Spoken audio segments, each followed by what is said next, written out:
Buenas tardes a todas, todos quienes nos acompañan en esta nueva mesa en marco del Festival Sarelia, Periodismo, Medios Digitales, Género y Feminismos.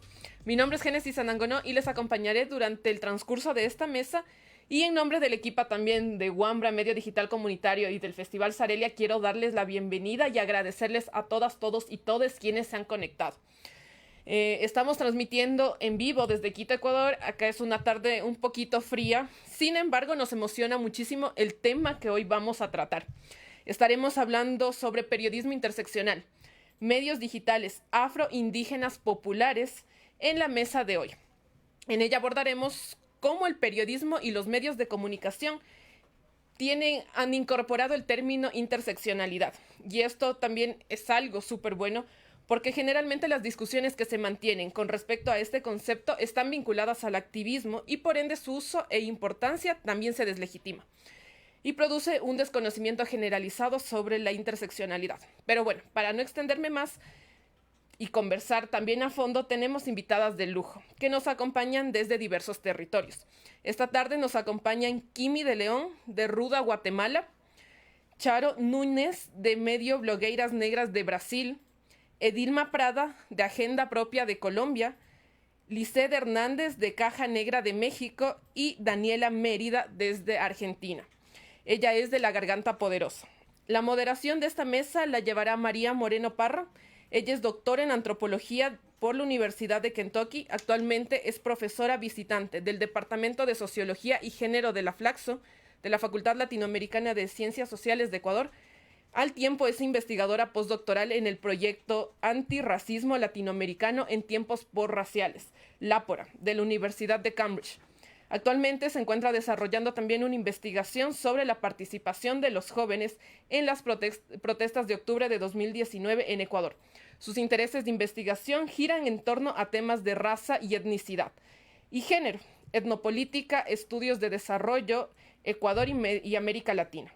Ella estará moderando, como les decía, la mesa Periodismo Interseccional, Medios Digitales Afro-Indígenas Populares durante esta tarde.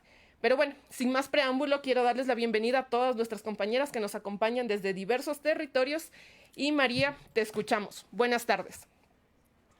Muy buenas tardes a todas, a todos, a todes. Es un gusto estar por acá y compartir con invitadas de varios países latinoamericanos.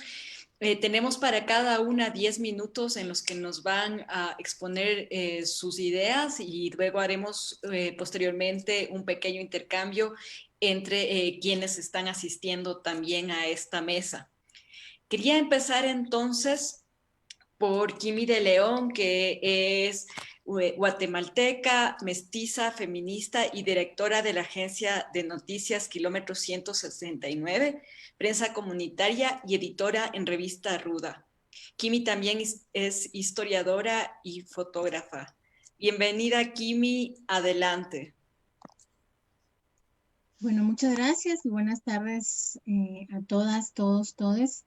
Pues estoy hablando precisamente sí desde Guatemala y pues agradezco muchísimo el espacio para poder debatir y para poder compartir con ustedes el trabajo que estamos nosotras haciendo desde esta agencia de noticias Kilómetro 169. Tiene dos medios, uno es prensa comunitaria que surgió en el año 2012 y la revista Ruda que nació en enero de este año, del año 2020.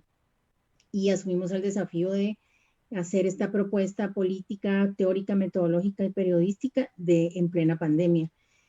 Bueno, en primer lugar quiero contar que la propuesta que nosotras hemos trabajado desde entonces, del año 2011-12, en primer lugar es que nuestros medios están conformados, la media, incluso Ruda, por un equipo interdisciplinario y también un equipo diverso, un equipo plural, que incluye a personas de diferentes proveniencias, de diferentes identidades, de cuerpos plurales, y por un lado, por la disciplina y la mirada que tienen y los lugares desde donde cada una y uno hablamos, de los diferentes territorios.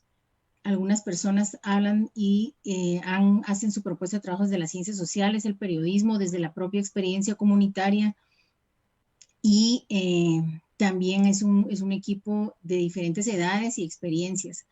La propuesta nuestra y básicamente metodológica ha sido un cúmulo o un continuum de una propuesta de romper el cerco mediático que se había dado en la región de Mesoamérica y en particular en nuestro país, que proviene de los años de las guerras y de las dictaduras, que era la intención de que los propios sujetos organizados contaran sus propias historias, contaran lo que estaba pasando, básicamente el impacto de las dictaduras, del genocidio, de las guerras, y se creó una serie de agencias de noticias que iban trasladando información especialmente al exterior. La influencia en la teología de la liberación y de la educación popular también fue promoviendo lo que se hizo consigna en aquellos años, que se decía la voz de los sin voz, darle voz a los sin voz. Esta era una consigna pasada. Y también nosotras fuimos partícipes cuando fuimos parte del movimiento estudiantil a finales del siglo XX en Seattle en 1999, donde se funda este gran movimiento que se llama Indymedia, que era ocupar el Internet, que los movimientos sociales ocuparan el Internet a través de hacer noticia y de contar lo que se estaba gestando, especialmente contra el modelo neoliberal, que ya era, digamos, ya había una avalancha que arremetía contra América Latina en concreto. Nosotras hicimos uso de todas estas herramientas y esta experiencia, y adecuada a la actualidad y a la realidad concreta que en este momento nos planteamos, en primer lugar, acercarnos a conocer los diferentes territorios, qué era lo que estaba pasando con la organización en torno a, y digamos, frente al modelo extractivo en nuestro país. Esto básicamente estaba ocurriendo y está ocurriendo en territorios predominantemente indígenas, y entonces la combinación de personas que provenimos y que somos sujetos populares, que provenimos de los movimientos sociales y populares de diferentes ciudades, que nos hicimos, digamos, una alianza con comunidades y organizaciones indígenas que teníamos la necesidad de enfrentarnos también a este modelo y utilizar la herramienta de la palabra, la imagen, la fotografía y el periodismo como una manera también de contar otras historias. Por lo tanto, en torno a eso ha girado nuestro interés. Por supuesto, quisimos dar como un giro epistémico dentro del propio periodismo, el periodismo que en nuestros países tenía una tradición dominante, una tradición, por supuesto, que la prensa y los medios eran eminentemente corporativos, y los sujetos, principalmente masculinos, hombres, blancos, adinerados, empresarios, eran quienes contaban y manejaban y controlaban la opinión pública. Entonces, la propuesta nuestra, y sigue siendo, fue y sigue siendo, hacer una ruptura epistémica y hacer una ruptura metodológica. Y entonces, inspirados en esto que yo planteé de los años 70, 80 en nuestros países y en la región de Mesoamérica, pero ya no era darle voz a los sin voz, sino que los zapatistas bien plantearon: toma los medios, haz los medios, sé tú los medios. Esto ya no era un sujeto dominante, incluso dentro de los propios movimientos sociales o de izquierdas, ya no era que alguien le iba a dar la voz a nadie, simplemente era toma los medios. Entonces, bajo esa consigna, y ya en la actualidad, entonces nosotros hicimos una colectividad en donde los propios sujetos, feministas o mujeres organizadas, pueblos indígenas organizados, fueran quienes contaran sus propias historias a través de diferentes plataformas en las que no se sigue descartando el uso de la radio comunitaria como una herramienta poderosa en alianza, y también utilizando las redes sociales y el Internet como una plataforma importante a tomar también. Esto, digamos, fue un planteamiento que hicimos en aquellos momentos y que para nosotras hoy es un desafío metodológico que todavía está en construcción, en los que estamos incluyendo, por supuesto, los feminismos, y estamos planteando otras narrativas y otras sujetas que narran, sujetas que son protagonistas de su propia historia y de su propia forma de contar las historias. Y esto, la intención es entonces mostrar, por supuesto, la multidimensionalidad, no solo de las opresiones, sino de las luchas y de las formas diferenciadas en las que cada uno de los sujetos populares, indígenas, feministas y otras, miran su realidad y entonces quieren contar y quieren hacer parte de la opinión pública. Y entonces hemos hecho un esfuerzo grande por meter nuestras historias, por meter nuestras narrativas y por crear otra forma de hacer periodismo. Esto, por supuesto, este giro del cual Entonces parte la propuesta de periodismo feminista, periodismo comunitario feminista y periodismo comunitario, debe ser y es inevitablemente antirracista y popular. Cuando digo popular es porque también algunas de nosotras provenimos de ese sujeto popular, de nuestra propia experiencia familiar y experiencia personal como, digamos, como ser mestizas, pero que provenimos de familias migrantes, de familias en situaciones de precariedad, de familias también de trayectoria obrera, y entonces, digamos, desde esa propia experiencia vinculada a las otras experiencias de nuestras otras compañeras y compañeros que provienen de comunidades indígenas, comunidades LGTB, entonces hacemos una propuesta que ahora mismo, como dije, está en construcción.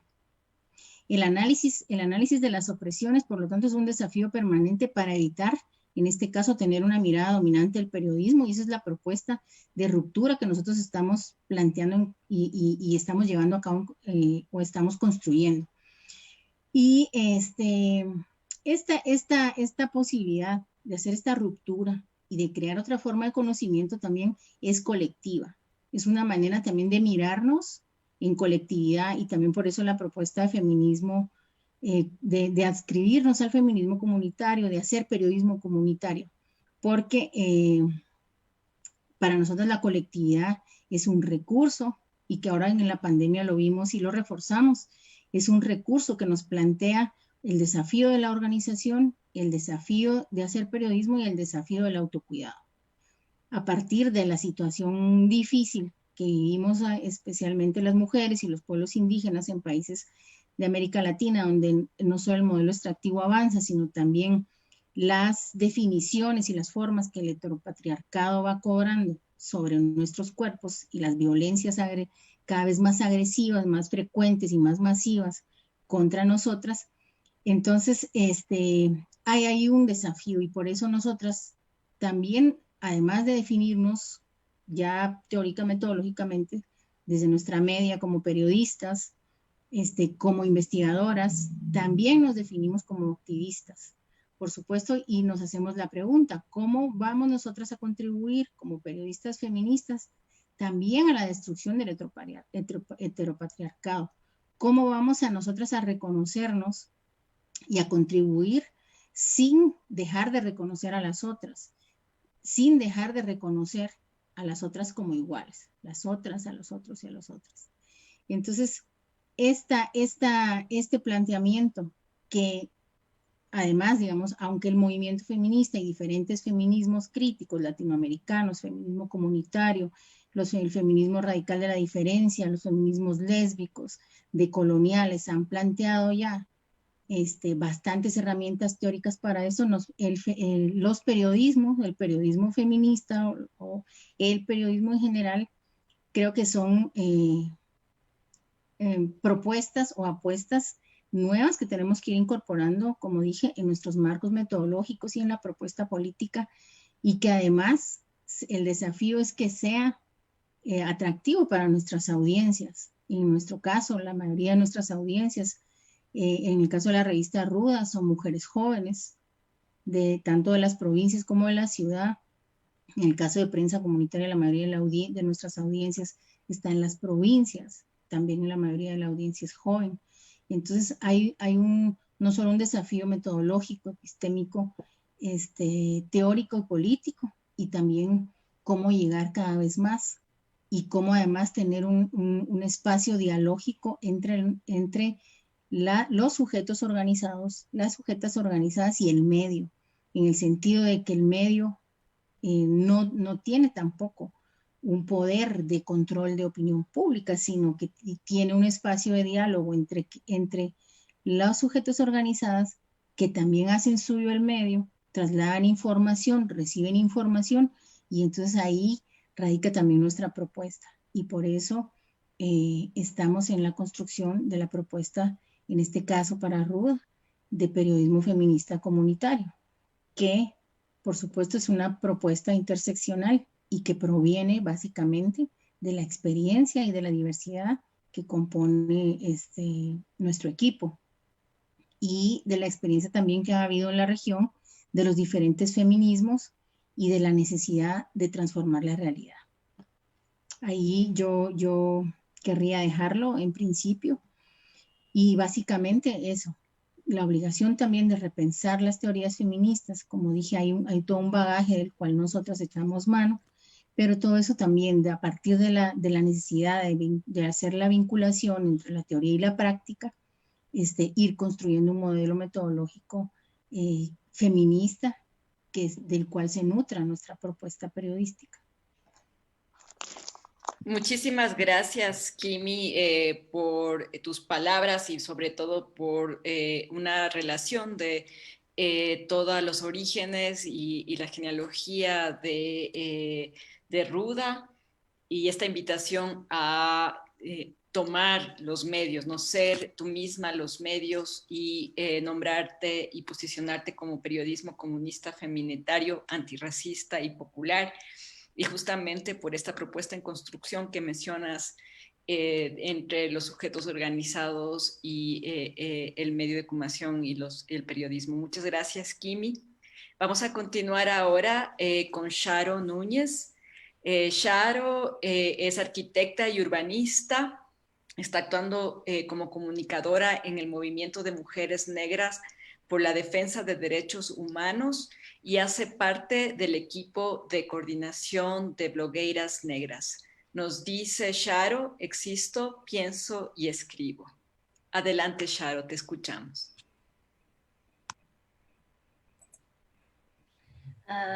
Boa noite a todos aqui. Buenas noches con todas y esta de noche aquí. Buenas noches con todas. Y comenzamos agradeciendo al Festival Sarelia por la oportunidad de conversar aquí y sobre cómo pensamos ahora, cómo utilizamos los medios de comunicación en el contexto brasileño en la actualidad, por ejemplo.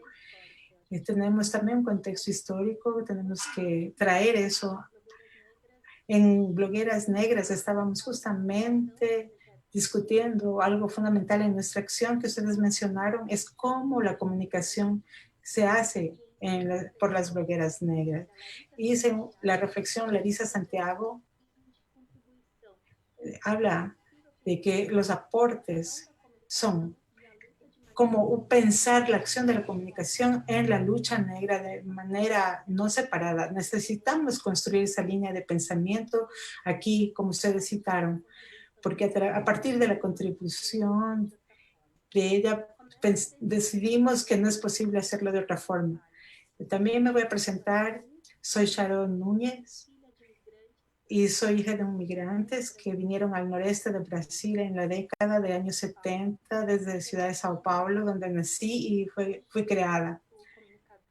Hoy actúo como comunicadora dentro de Blogueras Negras y yo trabajo aquí junto con otras autoras y son en la mayoría inéditos muchos de los escritos. Entonces, cuando yo trabajaba con otras compañeras, con Yanni Gómez, que contribuyó para que yo construya esta línea, que voy a compartirles aquí. También Larisa Santiago, que también Jessica Porte, Ica Deris, y entre otras mujeres que me apoyaron. Cuando nosotros iniciamos en estas actividades, ya había un blog que se llamaba Transfeminismo, que estaba basado está encontrado en transfeminismo.com. Y abre entre comillas, feminismo interseccional, firmado en 2011, la primera publicación. Y hoy tenemos una fecha importante porque Blogueras Feministas, que está en bloguerasfeministas.com, celebra 10 años de existencia. Hablamos de iniciativas que, así como nosotros, son ejemplos de cómo las discusiones que ya existían en nuestra sociedad se desarrollaron por la llegada del Internet, sea con quien hayamos estado, por decirlo así, en la lucha desde hace mucho tiempo, o por quien ya había iniciado hace mucho tiempo esta lucha. Las contradicciones que habían en relación al feminismo y al carácter interseccional. Es importante que hagamos una referencia al hecho de que conocimos los trabajos iniciales de nuestro trabajo sobre comunicación transformativa. Y esto fue pensado por un colectivo homónimo en la mitad de la década de 1980, en donde las mujeres realmente sacamos uno de los mejores y más grandes ejemplos, que ya habló la compañera Santiago. No se separa lucha de comunicación. Entonces pensamos, escribimos y publicamos para romper y denunciar los pactos de la plenitud de dominación, de género, raza, clase, entre otros, para afirmar nuestra humanidad y nuestras identidades. Nosotros no podríamos pensar la comunicación en Brasil como interseccional, por ejemplo, que es el tema que estamos tratando aquí, y hablar del portal de la EDESA, que son mujeres comunicadoras de la comunicación interseccional. No podemos pensarla sin pensar el tiempo en que las mujeres negras en 1915, cuando se reunieron para hacer historia en Brasil. Estas son historias que, como antiguamente somos y éramos plurales. Quiero comunicarles, compartirles una iniciativa de Popir Foro Permanente por la Igualdad Racial, que reunió a diversas mujeres negras, luchas de los tiempos diversos.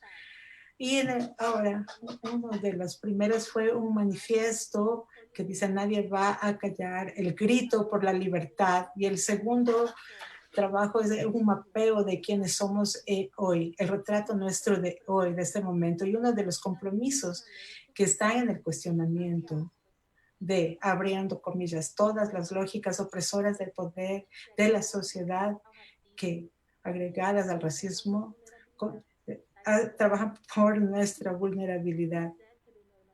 Y se crea la normatividad y desigualdad de clase y el poder.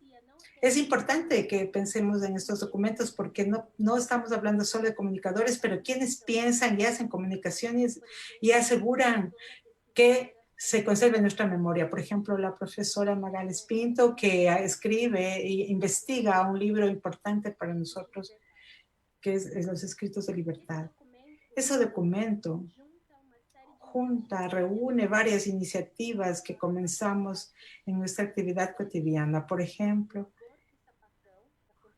la compañera Jessica Hipólito está en la dirección guardezapatón.com.br, en el canal Ela Preta Pronta, Simido Costa, una mujer negra, gorda, lesbiana, feminista, activista y, como ya se dice, hecha en Salvador.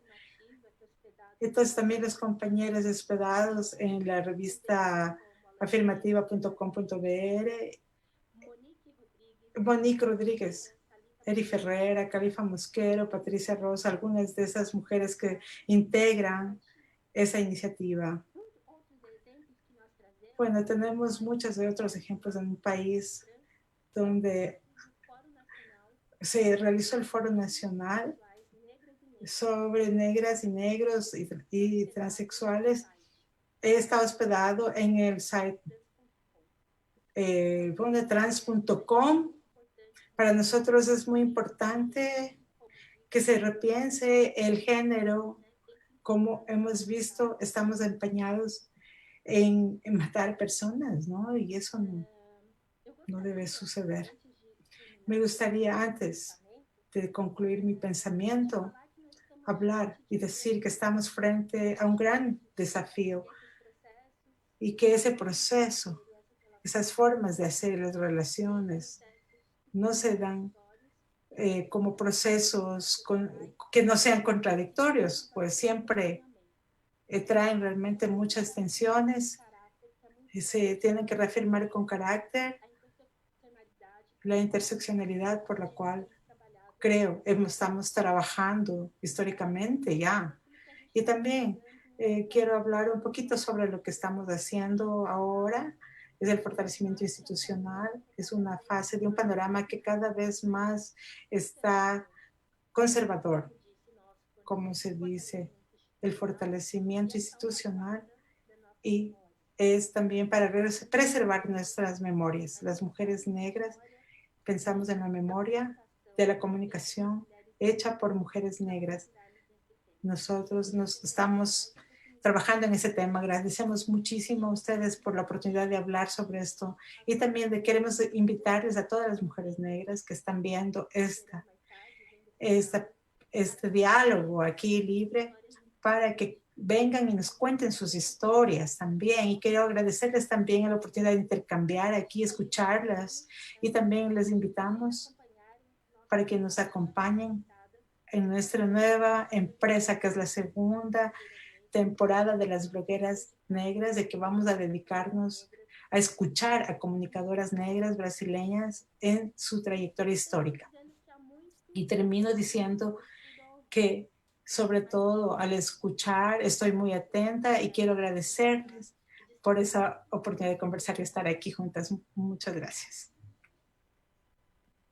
Muchas gracias, Sharo, con esta intervención que has tenido justamente en relación a la línea de comunicación transformativa de varias comunicadoras brasileñas, ¿no? De varios blogs que han también alimentado su trabajo. Y justamente por las tensiones y contradicciones, pero la apuesta porque la comunicación no se separe de la lucha y justamente esta llamada a entender las diferentes lógicas de poder desde esa perspectiva interseccional. Muchas gracias entonces y vamos a continuar ahora con Edilma Prada que nos acompaña. Edilma es periodista de investigación con estudios de posgrado en Derechos Humanos y Cultura de Paz.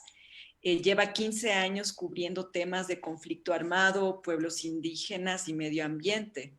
Es fundadora y directora del medio Agenda Propia en www.agendapropia.co, que es una iniciativa de co-creación periodística en temas de pueblos indígenas y grupos minoritarios.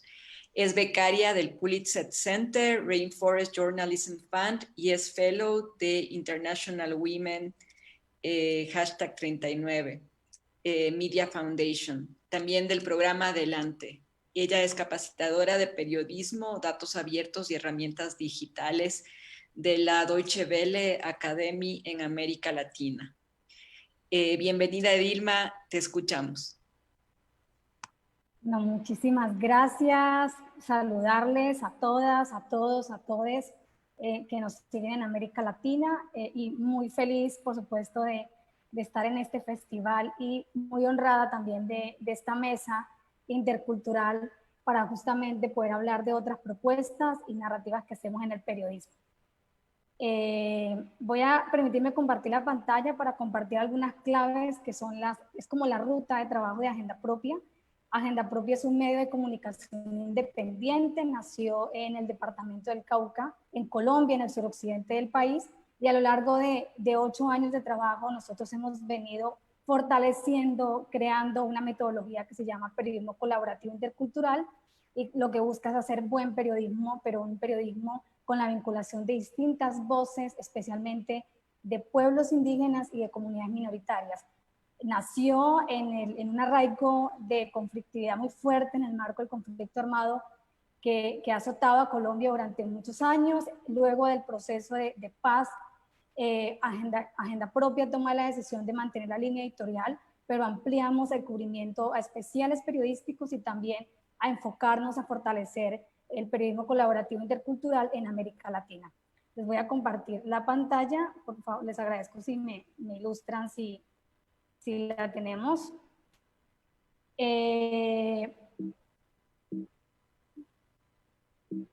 Creo que sí, pero ahora no me deja pasar. En Agenda Propia, básicamente,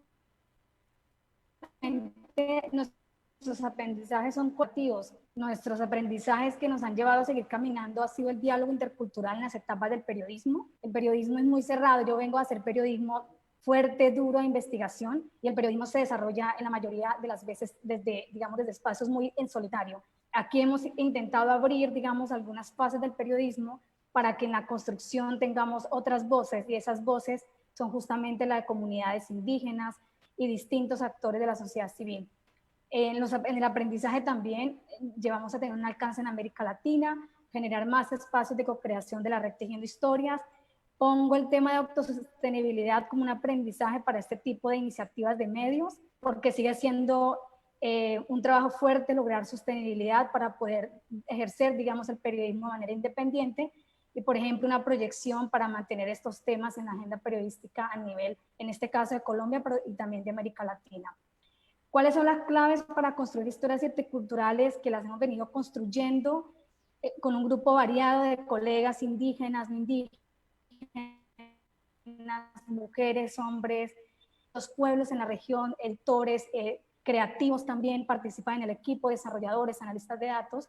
Son las siguientes. La primera, todo proceso de construcción abierto, empezamos con círculos de la palabra para comprender realidades.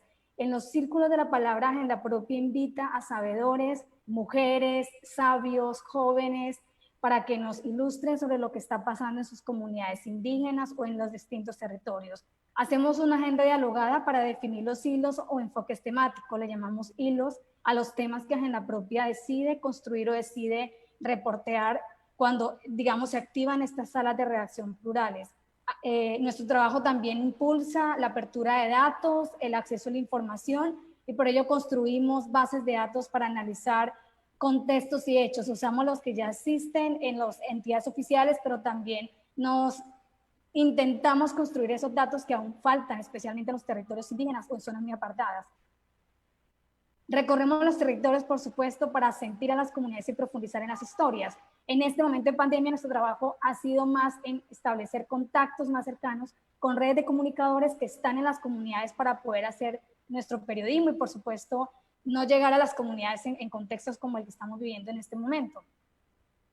Pluralidad en las voces es una premisa de Agenda Propia. Es clave que en el periodismo le abramos y le demos más voz a las distintas comunidades. El periodismo se escribe desde una voz, por lo general es desde la voz oficial. Y muchas veces de las historias se cuentan historias de periodistas indígenas o de temas indígenas, pero no está la voz indígena. Justamente por eso queremos que nuestras voces, nuestras historias sean más plurales. Pero dentro de las comunidades también hay unas mini reglas, digamos, de participación o de apertura de voces a comunidades y a mujeres, particularmente a jóvenes, ancianos, que forman también parte de importante en los procesos comunitarios. Hacemos una edición plural para lograr narrativas respetuosas de las cosmovisiones de los pueblos indígenas. Nuestros montajes son colaborativos, como les decía al principio, en nuestro equipo hay desarrolladores, creativos visuales, analistas de datos, para lograr justamente que las historias lleguen en distintos formatos, lenguajes y historias.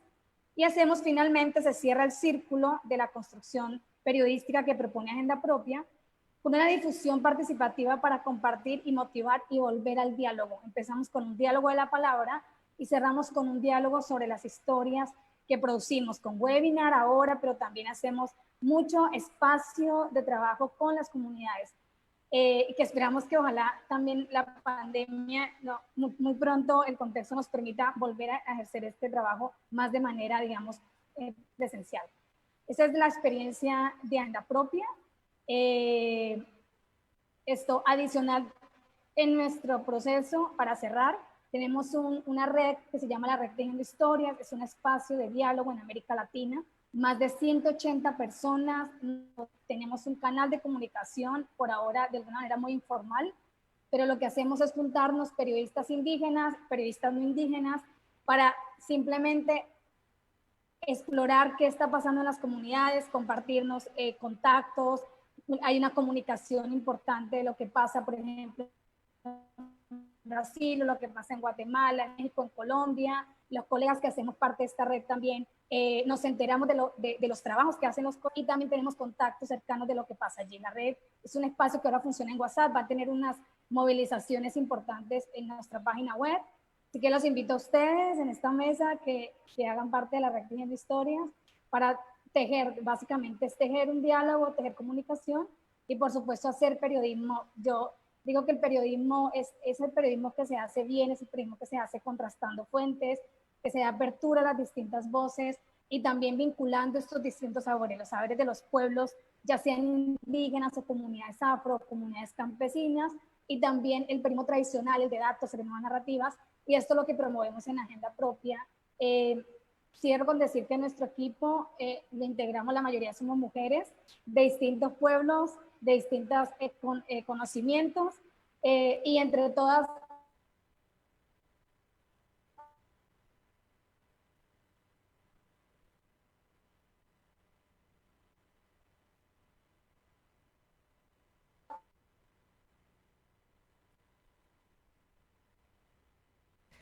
Compañeras, compañeros, tuvimos un pequeño problema técnico. Nuestra compañera también, Edilma, como que perdió la conexión de internet. Sin embargo, vamos a aprovechar también este espacio para hacer un corte y comentarles que a lo largo y ancho del mundo las problemáticas sociales que enfrentan los grupos marginados son incontables.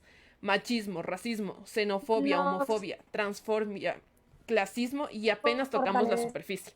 El dilema empeora cuando un grupo que presenta ciertas características se solapan, ¿no? Como en el caso de las mujeres negras, mujeres indígenas racializadas, las personas, hombres bisexuales, personas trans, un infinito, etcétera, de posibilidades. Y es ahí en donde entra el periodismo, y más específicamente el periodismo interseccional, que tiene el potencial de colocar los problemas sociales en la esfera pública, visibilizando las necesidades insatisfechas de aquellos grupos sociales subalternos, de aquellas mujeres que sufren violencia machista y de la violencia que surge por la discriminación étnica, sexual o religiosa.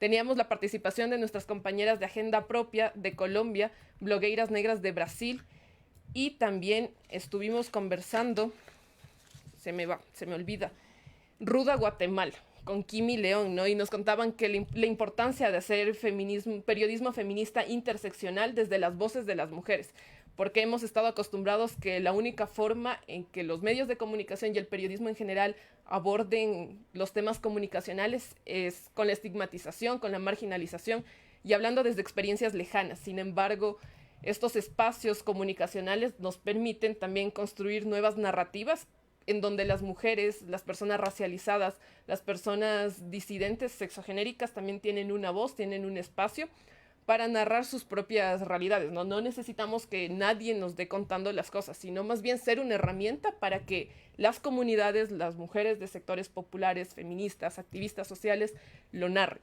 tal como lo contaba Kimi de Ruda Guatemala. Entonces también les invito a revisar las experiencias que existen en estos medios, toda la información.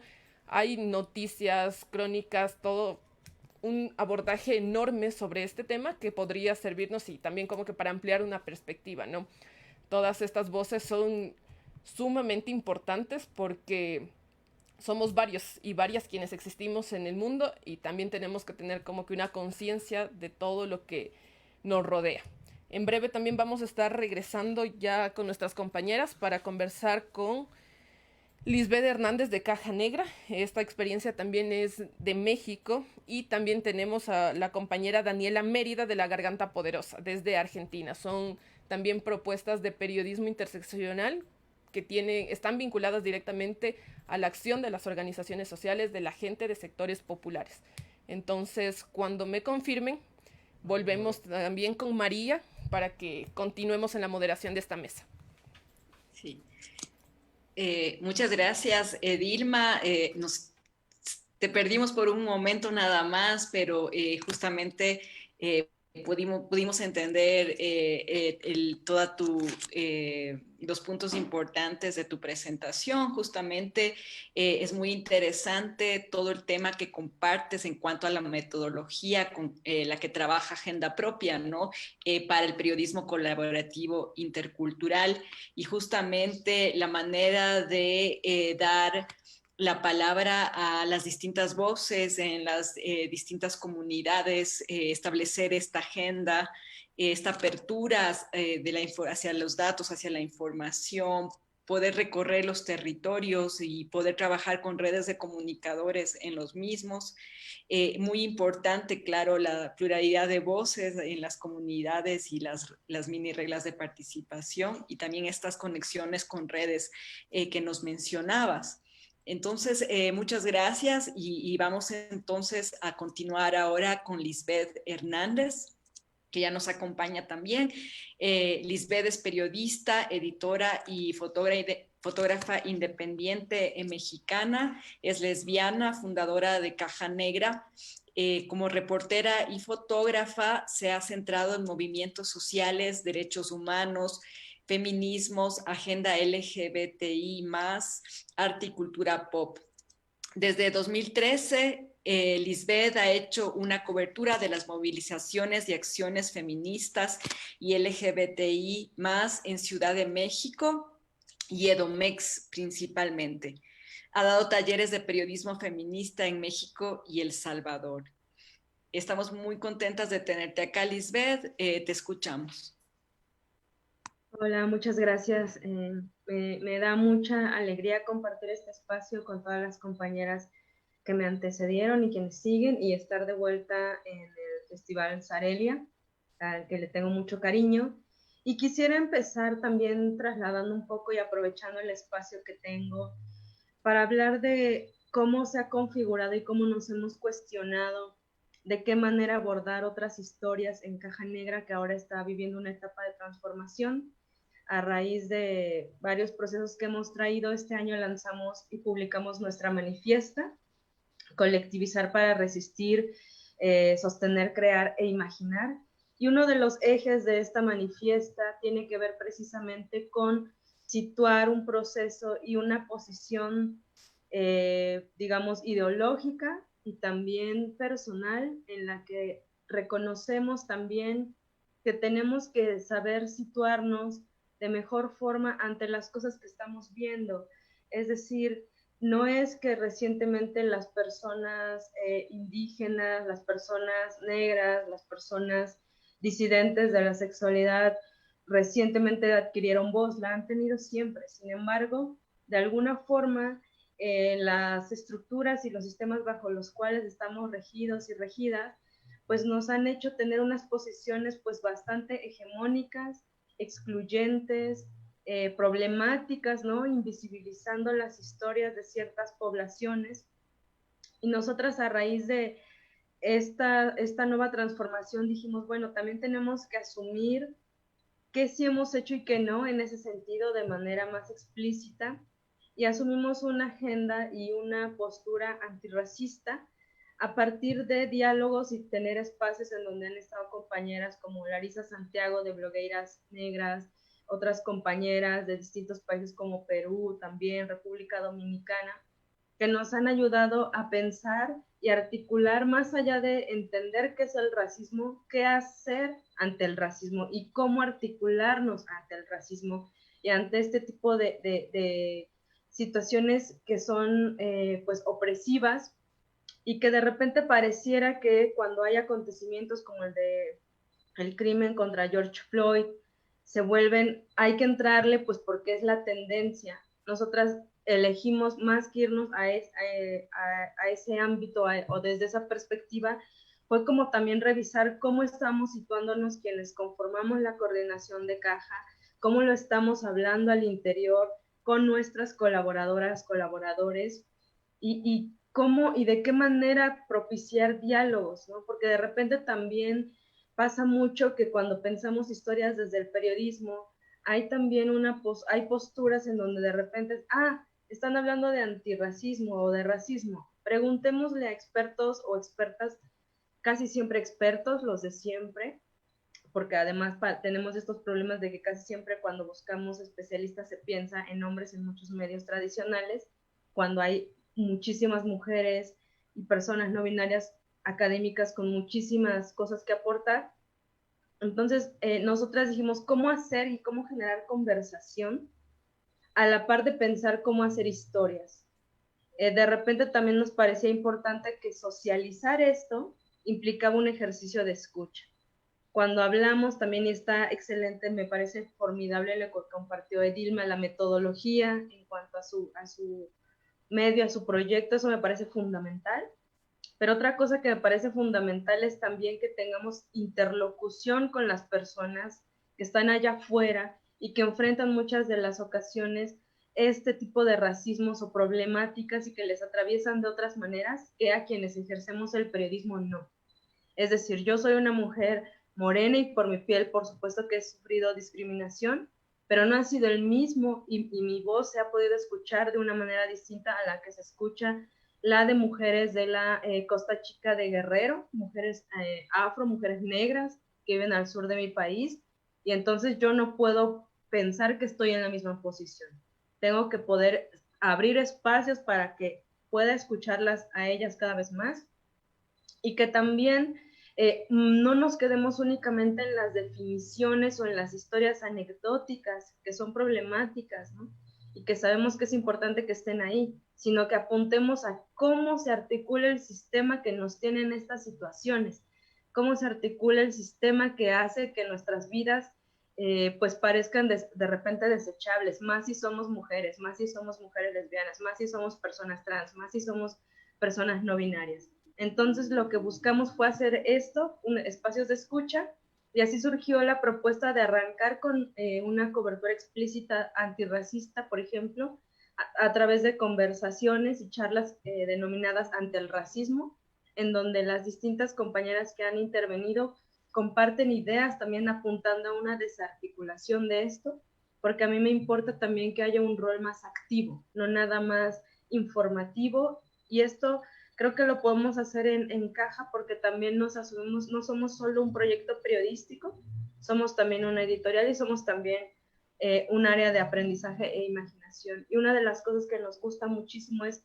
la interlocución y la gestación de redes, pero pensando en redes no solo verticales o no solo diciendo nosotras les estamos trayendo la luz casi casi, sino al contrario, cada vez sean más espacios seguros para escucharnos, para confrontarnos, y eso es algo que se ha podido y ha sido también gracias a la intervención de compañeras como Yasnaya Aguilar, que ha sido moderadora de estos ejercicios, como la propia Larisa Santiago de Blogueiras Negras, como Yumko Gata Aguilar, una joven también que está trabajando mucho el tema de antirracismo, como Sihuapa, otra joven dominicana, como Kerly Garavito, una compañera peruana, como Aida Nashelli, otra compañera que está acá mexicana, y me gusta nombrarlas porque además también me gusta decir que son diálogos que se han pensado horizontales y en donde han intervenido estas mujeres que tienen un rango de edad muy diverso, ¿no? Hay mujeres muy jóvenes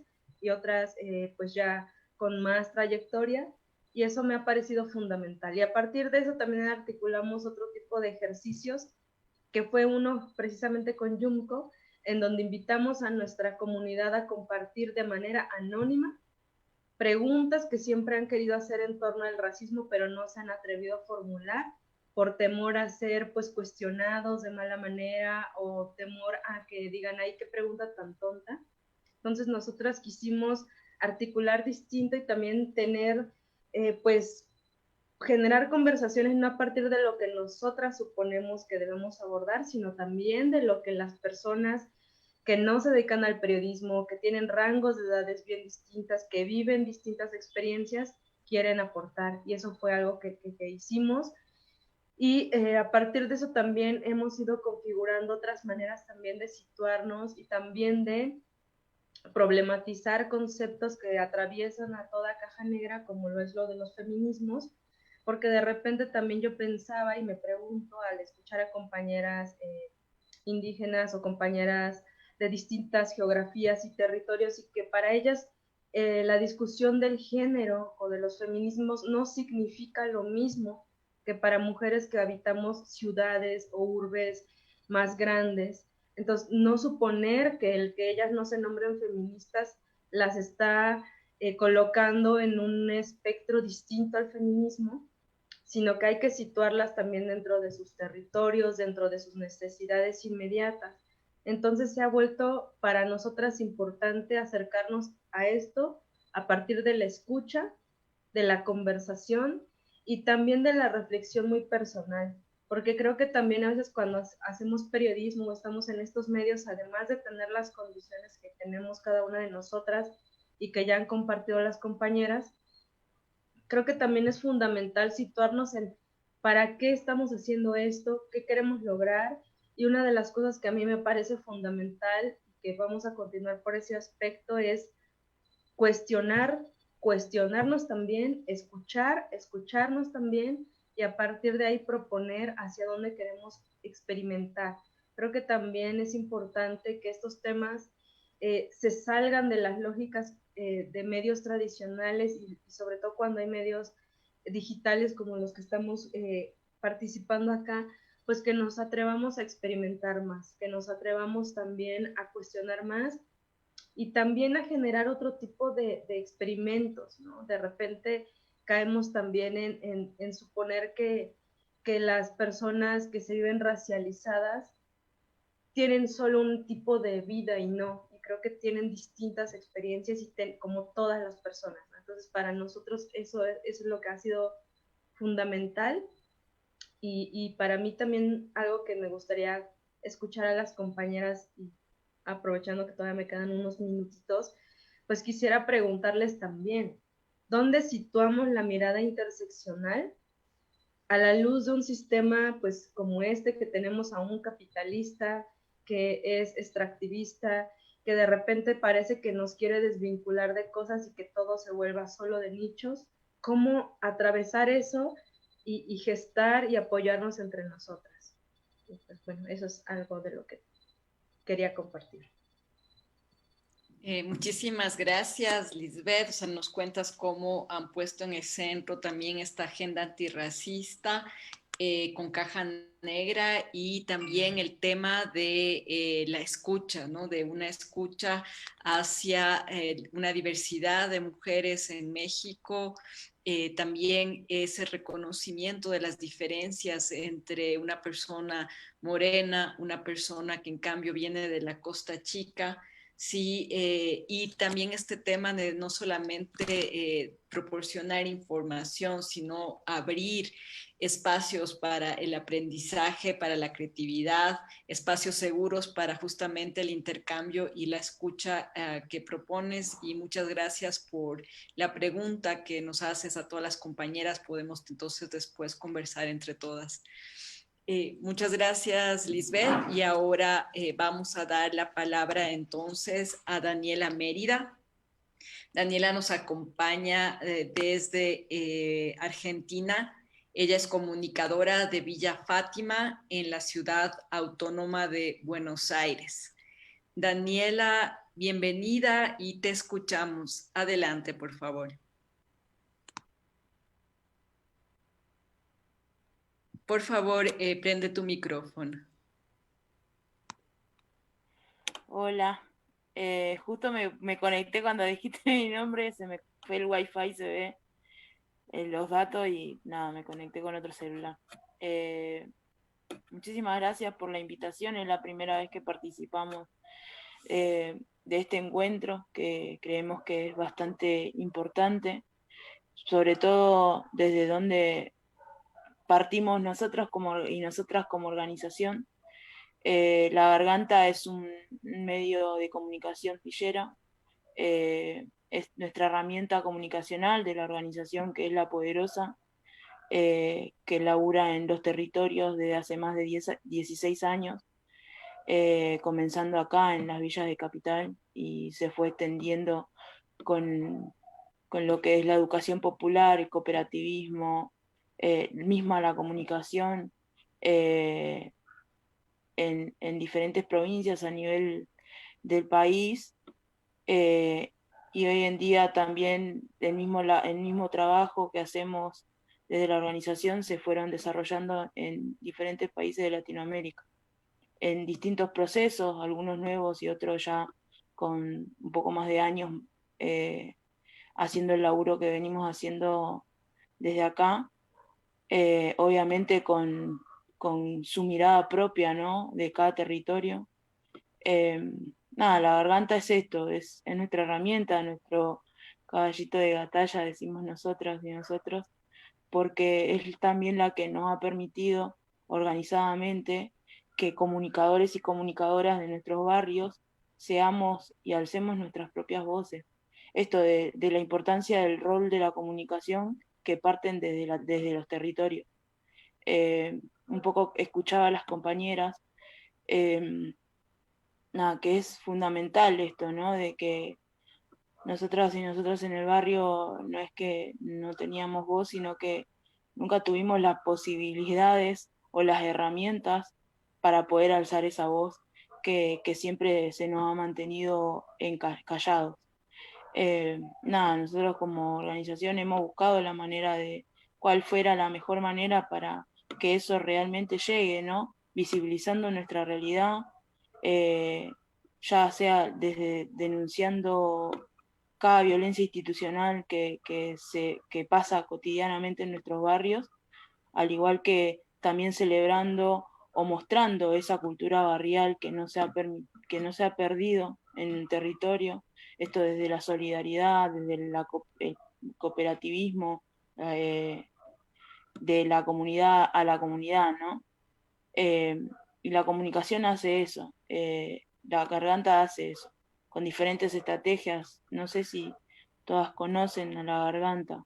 Nosotras y nosotros hemos, desde un comienzo del 2011, en realidad esto surge a raíz de estar cansados de la estigmatización que siempre han hablado de nuestros barrios, de las villas, en donde una vez un periodista habló justo de un barrio, de una de las villas en donde estamos, donde nace esta organización también, siempre, como siempre, estigmatizando Villa Zabaleta, y nada, y obviamente las consecuencias que siempre se dan del cómo se habla de nuestro barrio hace y limita mucho al vecino y a la vecina, o mismo a los pibes y a las pibas que, que van a las escuelas o hacen y limitan el, la posibilidad de conseguir trabajo afuera también, esto de mentir dónde vivimos, porque no puedes decir que vivís en villa tanto, manzana tanto, casa tanto,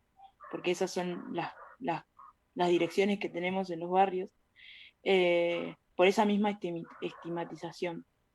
Nada, producto de ese informe que un periodista dio, bueno, las consecuencias se fueron claramente rápido, en donde ese barrio vive justo al lado de una avenida que pasan muchos autos, que no tiene semáforo, y si los autos ya pasaban a 100 por hora, después de esa nota también llegaban a pasar a mucha más velocidad, llegando a arrastrar a una nena de 8 años, Keila, que con la mamá estaba cruzando la avenida para ir a la casa de su tía, que vivía enfrente del barrio también, eh, arrasando y arrastrándola a varios metros, ¿no? Y así perdiendo la vida. Al igual de muchos vecinos y vecinas que han perdido el trabajo también por eso, porque esto tenemos que decir que vivimos en altura y calle, eh, y no poner nuestro domicilio real para poder trabajar. Nada, de eso surge también del estar cansado de esto, ¿no? Y decir, bueno, tenemos que organizarnos para ver de qué manera también llegar y que se nos pueda escuchar. Nada, una de las estrategias fue poner a personalidades de la cultura que cumplen un rol fundamental en la cultura. En este caso lo que le pedíamos era de que puedan estar en la tapa gritando, pero adentro de cada nota era el grito de una vecina, una historia viva de un barrio, eh, para contar esa historia de ese barrio, ¿no? O mismo la historia de una vecina, denunciando, festejando, mostrando esa cultura barrial.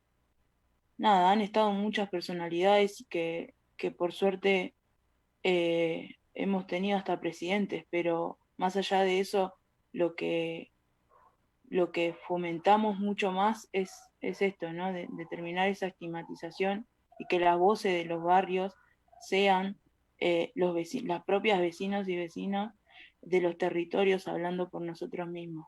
Esto un poco de lo que contaba la compañera al comienzo de tomar esas herramientas como propia, creo que eso fue lo que hicimos en el 2011, cuando salió la primera edición.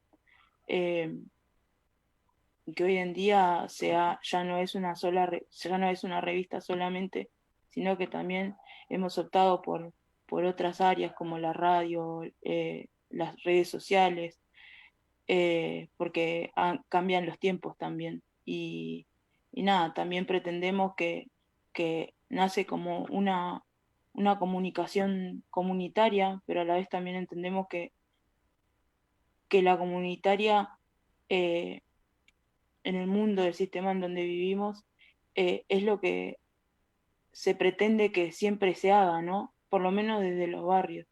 Eh, de esto, de no, nosotros decimos flashear, de no pensar o pensar directamente en también ser capaces de generar contenidos y poner en agenda política, en agendas sociales a nuestros barrios, ¿no? Las necesidades que tenemos, visibilizándolo. Bueno, una de esas estrategias también hace a que en los gritos y en las tapas estén ellas, porque si nosotros poníamos desde un comienzo a un vecino mío, nadie lo conoce o nadie la conoce, más que yo, que sé lo que vive, porque es mi vecina al lado, que sé que las dos nos tapamos de cuando llueve, se nos tapa la cloaca y no podemos salir porque la mierda se nos sale para arriba, o las goteras también desde arriba, eh, y nadie nos iba a leer. Bueno, la estrategia de esto fue esa, para llegar a la sociedad, para llegar a esas personas que consumen los mismos medios que nosotros también vemos en nuestras casas, cómo hablan de nuestros barrios. Eh, por suerte hemos logrado eso y nuestra idea también es poder también ser competitividad, o ay, no me sale la palabra,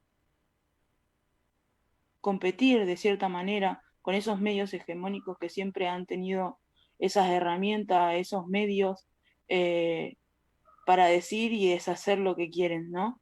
Nada, nuestra mirada en ese sentido se basa mucho en lo social. Bueno, es nuestra herramienta comunicacional de una organización social.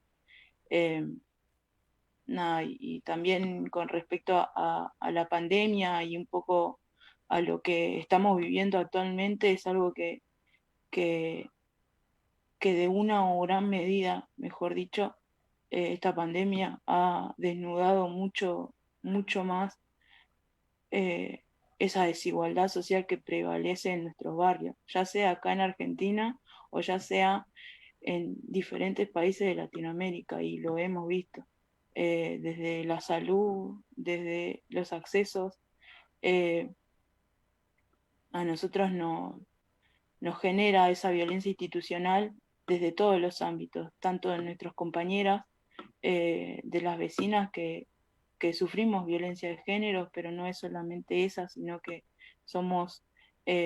tenemos diferentes opresiones que nos oprimen en nuestro territorio, ya sea por ser mujer, villera, negra, y de vivir donde vivimos. Y eso también hace a formarnos, a pelearla día a día, ¿no? A mostrar esto de la vida de una vecina en comunidad, de los roles fundamentales que tienen nuestras vecinas cuando hacen una olla popular para alimentar a más de 100 familias, 50 familias. O el rol de las compañeras de las casas de las mujeres y disidencias que acompañan a las disidencias, que acompañan a esas vecinas que sufren la violencia en carne propia y que ellas mismas pasaron por eso y que por su experiencia y vivencia lograron salir acompañadas colectivamente, acompañando a esa vecina que está pasando por lo mismo que pasó. Eh, o esa violencia o esa misma violencia de seguridad, de las fuerzas de seguridad, ¿no? Que a nosotros y a nosotras nos mató a un nene de 9 años por una zona liberada y por esto de los negociados que hay en los territorios contra el narcotráfico. Lo mismo que pasó con Ágata en Río, en una favela de Río de Janeiro, esa zona liberada exactamente igual, con un año de diferencia de ambos, tanto de Kevin como de Ágata. Kevin tenía 9 años y Ágata 8 años. Esa infancia que muchas veces no se habla. o esa violencia y faltas de políticas, de cómo el Estado decide hacerse presente en nuestros barrios, no con políticas que son necesarias, sino poniendo más efectivos, por ejemplo, de la policía. Y no, por ejemplo, haciendo políticas de género. Venimos de 4 años de macrismo y eso ha dado a un baje mucho en nuestro territorio, y no ha habido políticas de género, que también se nos ha ido una nena, y de las infancias, y repito, las infancias son las que la padecen mucho más, como el caso de Sabina, una nena de 11 años que fue violada, desaparecida, y que muchas veces esos casos no se ven en los medios de comunicación, y que si no los contamos nosotras y nosotros, es un caso más que pasa, esto de las violencias en general de nuestros barrios, como que queda tapado, y por eso creo que el rol de la comunicación para visibilizar esas desigualdades es fundamental, y que el rol de cada comunicador y comunicadora que tiene que tener es de poder hablar en voz propia, generando esas herramientas para visibilizar esto. Muchas gracias, Daniela. Justamente hay una pregunta para ti. Bueno, en tu intervención nos das cuenta justamente de La Garganta Poderosa, ¿no? Esta revista en un principio, pero también ahora radio y redes sociales que querían justamente cuestionar y oponerse a ciertas representaciones de las villas, ¿no? Que más bien generan efectos muy adversos y detrimentales para los vecinos de las villas y los barrios, y justamente nos cuentas también de cómo su comunicación tiene que ver también con los temas de violencia, de distintas formas de violencia. Ahora, muchas gracias, Daniela, y ahora vamos a dar paso a este segundo momento en el que vamos a abrir la conversación con las invitadas y las personas que están aquí asistiendo a la mesa. Pueden, por favor, quienes deseen participar, si pueden poner sus preguntas en el chat, como lo han hecho acá, o también pueden alzar la mano para pedir la participación, y así se les habilitará su micrófono. Quisiera entonces, mientras vamos viendo las preguntas, quisiera retomar una que Lisbeth puso en la mesa, sobre la mesa, acerca de dónde situamos la mirada interseccional, y justamente a veces ha habido un cuestionamiento a la interseccionalidad por la ambigüedad que puede traer el concepto, ¿no?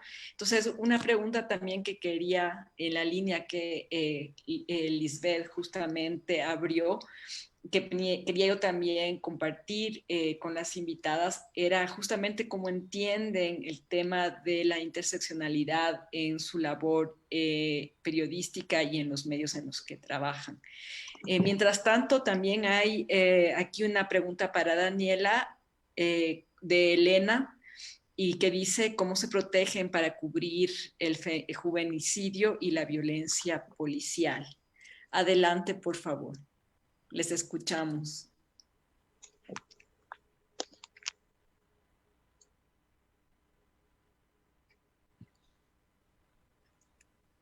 No sé si entre las panelistas hay alguien que quiera empezar.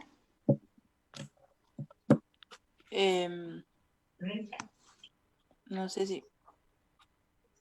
Bueno, parte de esto del cómo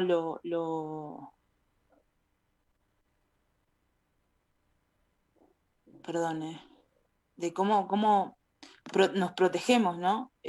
Primero es la visibilización de esa violencia, y también que cuesta, porque siempre está latente la estigmatización de las juventudes en los territorios, ¿no? Y que también organizadamente dentro de la organización nos hemos generado dispositivos de control popular a las fuerzas de seguridad, en donde son las propias vecinas y vecinos quienes se forman en cuanto a lo institucional para ver qué tipo de derechos tiene el ciudadano en el territorio o la fuerza de seguridad para, para que no genere esa violencia en sí en la juventud. Más que nada en la juventud que está mayormente en adicción, que prevalece eso en el territorio, y no es casualidad tampoco que en nuestros barrios la juventud esté en situación de adicción, porque eso también se perpetúa en lo largo del tiempo porque hay un interés económico y político también de que eso se perpetúe. Nada, y el dispositivo de control popular a las fuerzas de seguridad hace a eso, a que vecinos y vecinas se formen en cuanto a eso. Nada, lo que pasa en el territorio con respecto a esto es que han habido muchos allanamientos ilegales que entran a tu casa, te rompen todo y te terminan robando las mismas fuerzas en el barrio cuando hacen esos allanamientos y no tienen ese permiso y lo hacen impunemente o golpean a los pibes impunemente. Y el dispositivo lo que hace es eso, a través de la defensoría, a través de diferentes instituciones que articulamos con esas instituciones para darle denuncia a tal violencia que se dio a tal vecino o vecina, individuo que ha pasado por eso. Bueno, parte por ejemplo, de la zona liberada que pasó con el caso de Kevin Molina fue eso. También vuelvo a lo mismo, de cómo la comunicación hace a eso también, porque si esa bala perdida con la que muere Kevin le hubiese pegado al papá de Kevin, hoy los medios estarían hablando de un narco menos, y no pueden hablar nada de un nene de 9 años con respecto a eso, ¿no?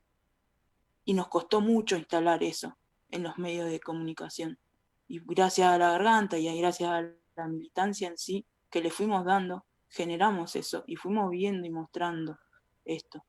Y lo que aportó mucho fue este dispositivo, porque en un mes de cuando nace, que fue en el 2014, este dispositivo, a un mes de un relevamiento de cuántos casos de violencia de la fuerza de seguridad tuvo un barrio, por ejemplo en Zabaleta, que fue donde nace el dispositivo, hubieron más de 150 casos de ese tipo de violencia, en donde las fuerzas no tienen, hay una cotidianidad de que las fuerzas no tienen identificación, y vos cuando vas a denunciar esa violencia, ¿a quién vas a denunciar si no tenés un nombre?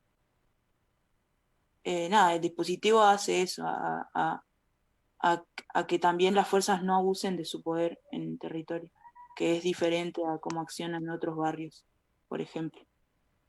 Muchas gracias, Daniela. Estaba acá Kimi pidiendo la palabra. Te escuchamos, Kimi, por favor. Bueno, yo quisiera plantear sobre lo de la seguridad, sobre la violencia policial. Yo creo que en nuestros países todavía no solo son herederos, sino que se ha refuncionado la violencia estatal en la actualidad. Entonces, nosotros como periodistas tenemos un protocolo de seguridad que parte del autocuidado y del cuidado comunitario también. Pese a eso, en diferentes circunstancias ha sido inevitable y hemos tenido que enfrentar diferentes situaciones. Por ejemplo, en el caso nuestro han habido 3 compañeros, compañeras detenidos, presos, y en la actualidad hay un compañero con arresto domiciliario. Entonces, hay un fenómeno que se llama criminalización que ocurre en toda América Latina, que es una manera de castigar a las personas que se salen del molde, que deciden y que tienen diferencias o se oponen a los regímenes autoritarios, y ahí está también estamos incluidas los periodistas, los periodistas. Entonces, esta es una realidad a la que nos hemos tenido que estar enfrentando y cada vez más periodistas están siendo objeto también de criminalización. Entonces, y en el caso guatemalteco, son las fuerzas de seguridad, precisamente la policía, el ejército, no solo quienes te detienen y quienes agreden o vulneran tus derechos, sino también después quienes se colocan como víctimas en los procesos penales judiciales. Entonces, es una situación complicada en la que nosotras hemos tenido que crear, por lo tanto, un programa de autocuidado y protección a la libertad de expresión, porque no solo incluye a periodistas, sino investigadoras, investigadores y también ciudadanía que ejerce el derecho a la libertad de expresión. Eso es con respecto a la violencia policial. Con respecto a lo que planteaba Lisbeth, hay una cuestión que es un debate en Guatemala, no sé, en los otros países, que tiene que ver con lo interseccional, que no solo, digamos, a la categoría raza, o no solo a lo étnico o a lo interétnico, sino que también tiene que ver con la clase y obviamente con el género. Y una cuestión es que, especialmente las personas que estamos en las ciudades, ha habido también creo que con el tiempo, por lo menos en Guatemala, con el debilitamiento de los movimientos populares, que eso vino antes, o con el fin de la guerra en Guatemala, que fue en los años 90, el sujeto popular se fue debilitando, y eso incluyó a la gente de las ciudades, digamos, los obreros, los trabajadores, trabajadoras de las ciudades, de los barrios, todo esto se debilitó. Y entonces ha habido como una especie de sensación de no saber a dónde se pertenece las personas que estamos en las ciudades. Y entonces ha habido como una tendencia a que el activismo y los esfuerzos se colocan hacia lo comunitario, hacia lo rural o hacia lo indígena, campesino. Y si bien es cierto, hay luchas fundamentales y fuertes, y además es donde quizá en la actualidad, en el caso guatemalteco, está la fuerza organizativa más importante, también es cierto que hay una tradición de la lucha popular. Entonces, yo creo que en la pandemia nosotros tuvimos una experiencia bastante importante que nos hace pensarnos también como mestizas, como gente que vive en la ciudad, y a mirar otras formas de comunidad, que además la comunidad no está solo en lo rural. Y aquí creo que la mirada interseccional tiene mucho también que ver del lugar de ideas, el lugar ideológico y la conciencia política de clase que también puedes adquirir en el caso nuestro. Y yo creo que la vinculación con las y los migrantes, que en la mayoría de casos nuestras familias están en Estados Unidos y tienen una vida comunitaria que nos permite mirarnos también de otro lado. Y digo esto porque, bueno, en plena pandemia hemos tenido un diálogo, un acercamiento interesante con sujetos populares de las ciudades. ¿De quién estoy hablando? De trabajadores y trabajadoras de la salud, incluso de usuarios o pacientes de los servicios públicos de salud, o gente que no tiene acceso a los servicios de salud.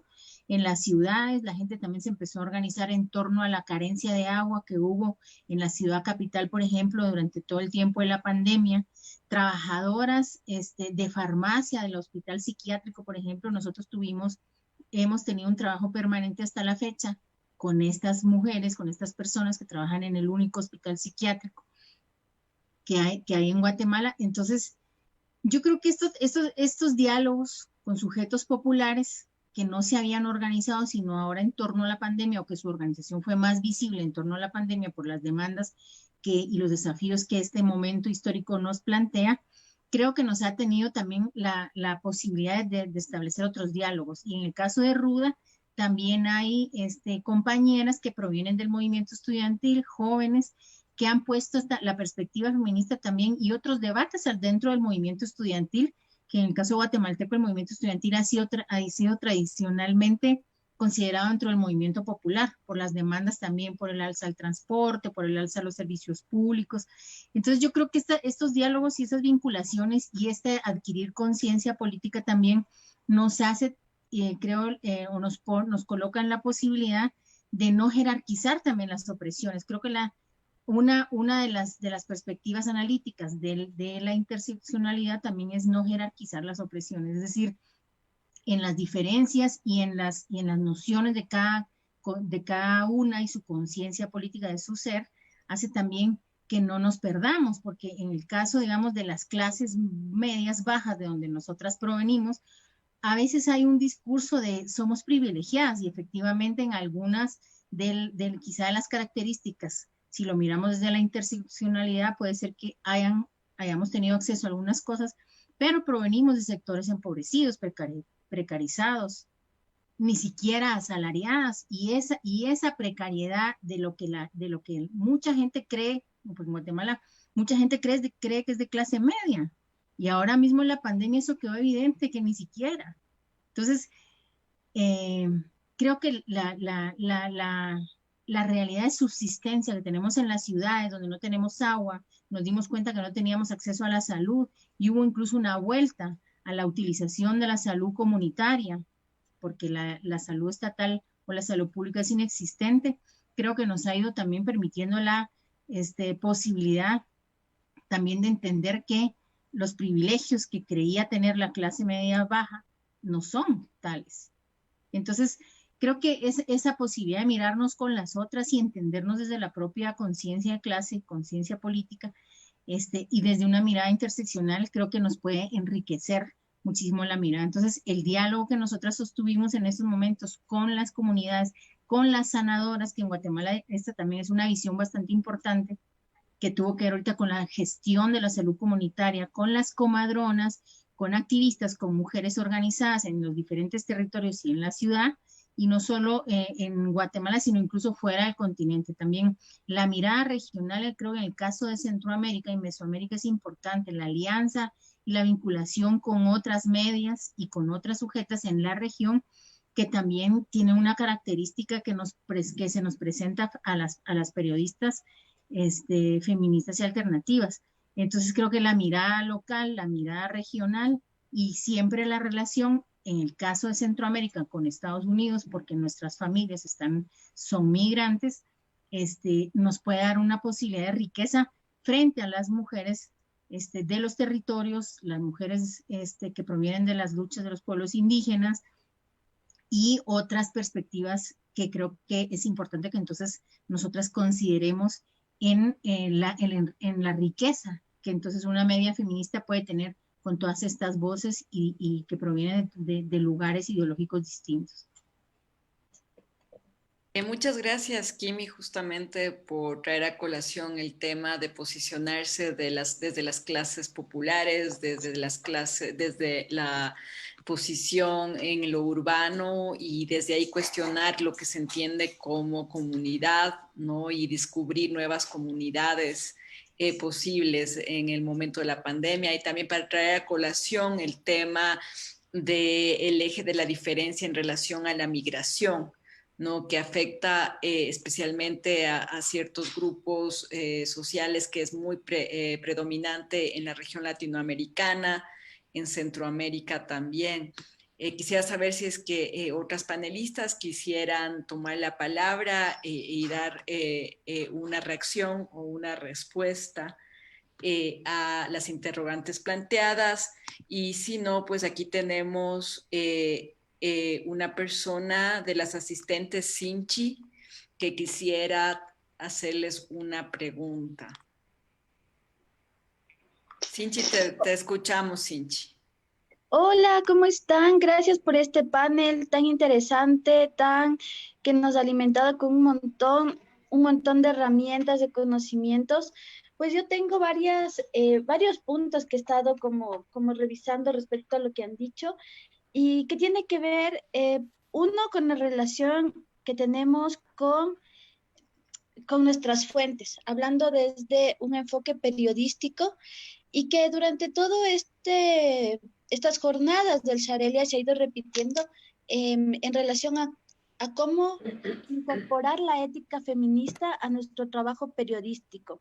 Y varias de las cosas que ustedes han dicho, pues tiene eso, ¿no? El cómo nos involucramos con los barrios, cómo nos involucramos con las mujeres, esas voces que queremos como colocar, acompañar, más que colocarla, acompañar en los medios. Como decía Liz, han sido poblaciones que todo el tiempo han estado hablando y bueno, creo que es esta forma, ¿no? De acompañarnos y de trasladar éticas del feminismo como la sororidad, el no revictimizar a las fuentes, por ejemplo, se traslada a ese trabajo periodístico que se está haciendo. Eso por un lado, como un comentario respecto a lo que han ido diciendo. Lo otro que me queda un poco como para irlo reflexionando un poco más profundo respecto a lo que tiene que ver con el territorio, porque a momentos siento que se está haciendo como una división entre lo que eh, sí, de procesos que se viven, digamos, en la ruralidad y la urbanidad, digamos, como dos cuestiones dicotómicas, pero que no son tanto así, digamos, porque tienen una relación muy profunda. Recordemos que nuestros países son profundamente migrantes internamente también. Entonces, suceden, por ejemplo, fenómenos en los que, por ejemplo, las mujeres de procedencia indígena, afrodescendiente, están habitando la ciudad y se generan dinámicas, digamos, de comunidad por fuera de los territorios, ¿no? Y también pienso un poco como no leernos tanto como desde percibirnos como otras, sino también como parte de, creo que esa es una parte que nosotros lo hemos estado pensando muchísimo desde lo que decimos que es la descolonización, ¿no? El sentirnos, el reafirmarnos desde esa matriz indígena aquí en Ecuador, desde una matriz runa que le llamamos, desde el quichua, por supuesto. Entonces, siento un poco ahí como ponerle más de intención a esta cuestión de la interseccionalidad, hallar como más puntos sí, de cuestionar hasta dónde o cómo la estamos pensando, como feministas primero me parece, y luego también desde ahí, y como parte de esa ética, pues pensarnos cómo lo trasladamos al trabajo periodístico que estamos haciendo. Quiero agradecerles un montón por todo lo que nos han aportado, es una mesa genial que me ha encantado. Eso, compañeras. Muchas gracias, Sinchi. O sea, nos pones aquí varias cuestiones en relación a incorporar la ética feminista, cuestionar esta separación, este binario urbano-rural, ¿no? Y también el tema de entender otras vertientes o complejizar el tema de la interseccionalidad desde la matriz runa. Quería darle la palabra ahora a Sharo, que quería intervenir. Sharo, te escuchamos. Quando eu escuto, primeiro agradecer pelas perguntas. Primero quiero agradecer las preguntas y cuando escucho a Kimi, que dice, hablas sobre una buena comunicación, es hecha con...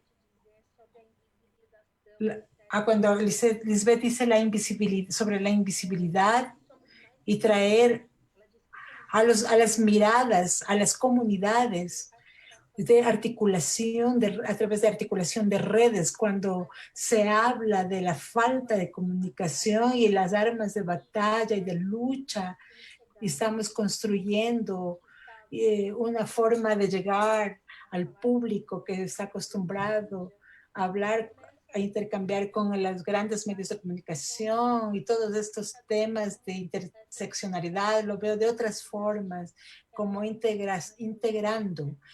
Es una teoría integradora. Estamos viendo todo desde un punto de vista de comprensión de una teoría o como un método, como una forma, un modo de hacer las cosas. En Brasil, las mujeres negras, los pueblos tradicionales decimos que no apenas son modos de hacer, sino modos de saber.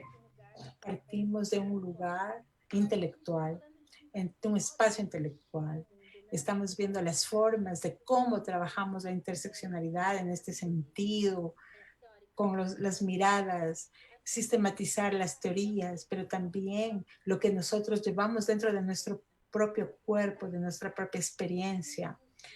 Y eso nos trae a otros modos de ver el mundo. Voy a usar la palabra otros en este sentido, de ese espacio donde estamos, en el espacio blanco, de género, heteronormativo, racista, clasista, academicista, etcétera. Quieren ponernos a los márgenes de la humanidad.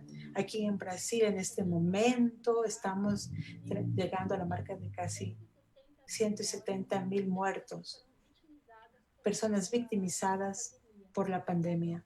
Y yo digo ahí la palabra victimizadas, víctimas, porque aquí, y también me gustaría escuchar a ustedes, porque aquí la pandemia tiene color, tiene una dirección. Vemos como de repente los medios de comunicación, donde las personas de Brasil no tienen realmente acceso a saneamiento básico, y donde esas formas de existir en contrapartida a aquello que la colonialidad nos pone en contrapunto como armas e inseguridad y violencia. Entonces, ¿cómo estamos nosotros dentro de blogueras negras?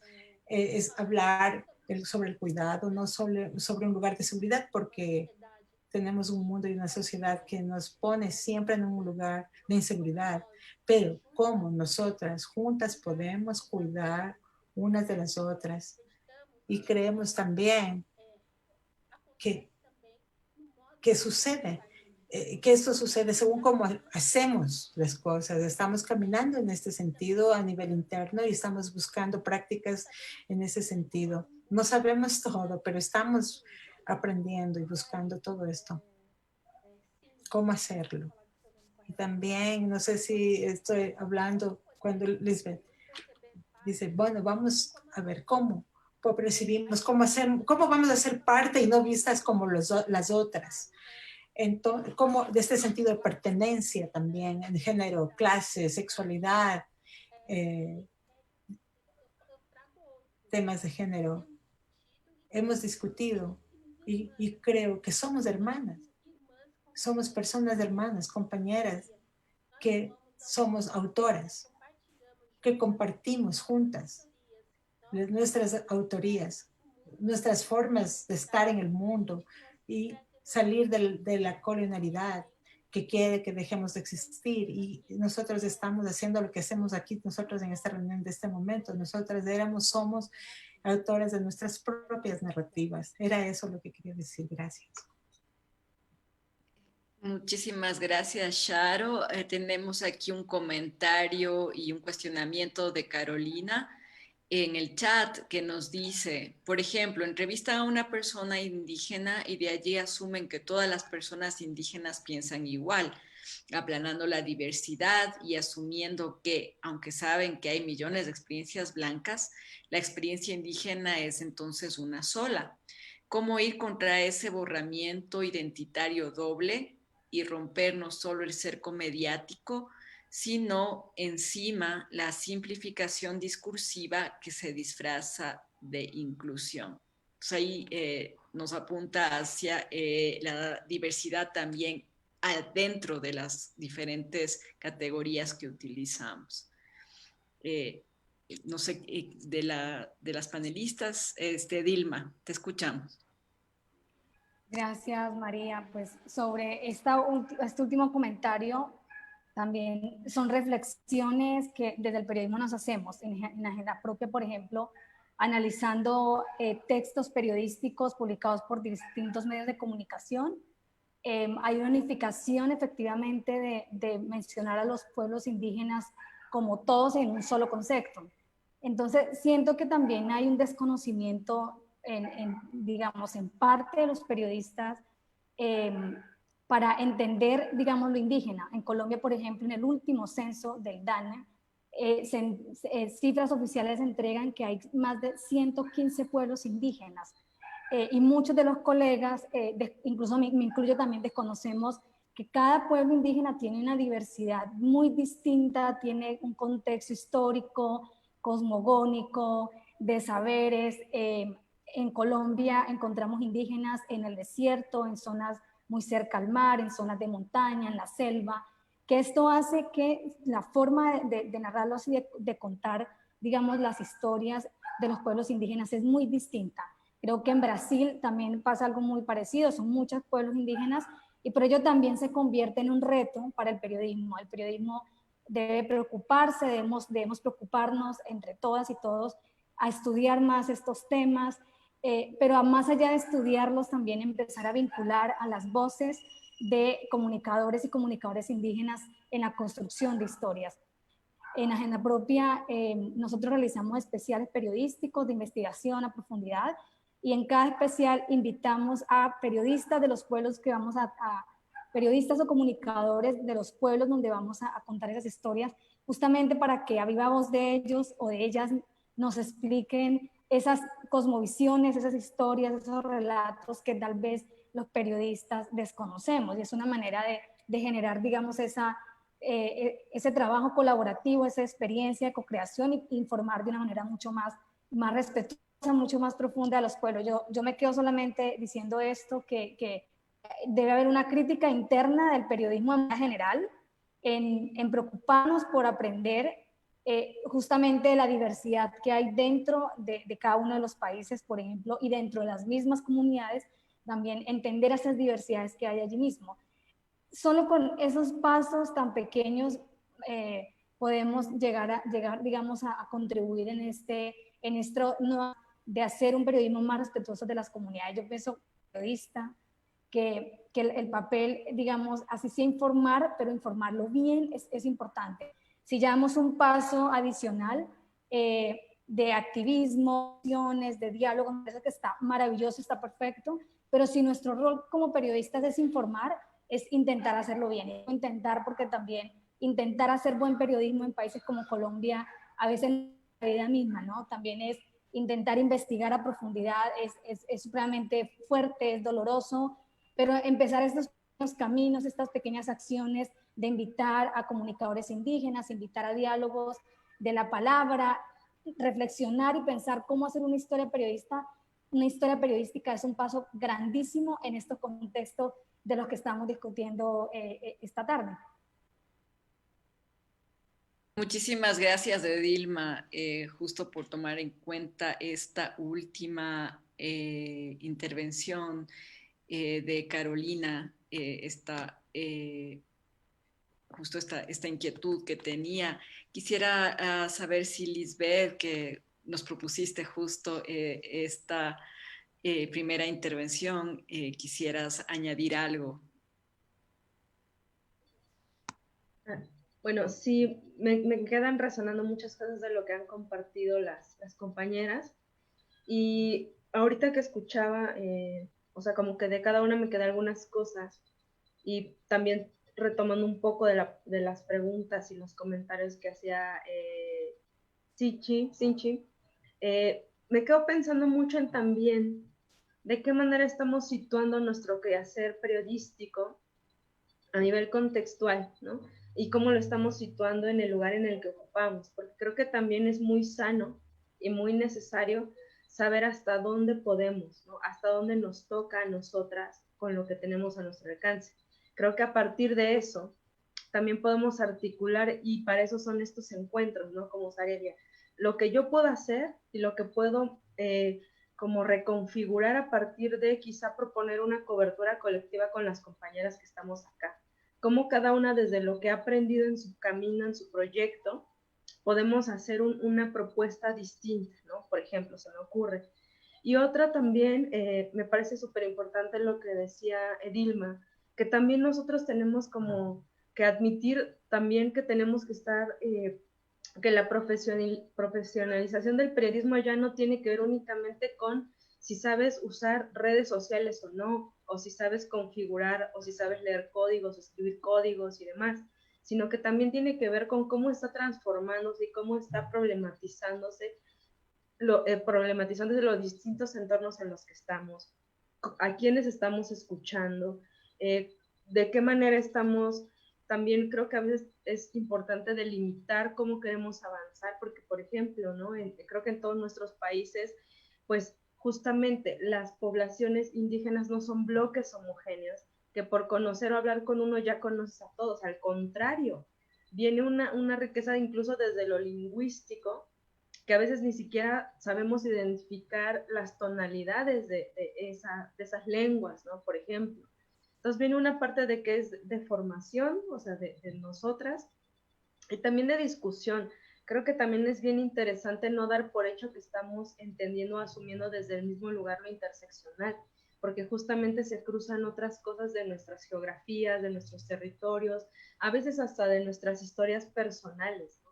Y creo que también es válido decir que estamos reconfigurando eso, porque este cuestionamiento y estas sacudidas que hemos visto y que han sido muy notorias a partir de los ejercicios y la irrupción más fuerte del periodismo feminista y los periodismos feministas, porque creo que no hay uno único nada más, sino que Sarelia es una muestra de todas las diversidades también que hay propuestas.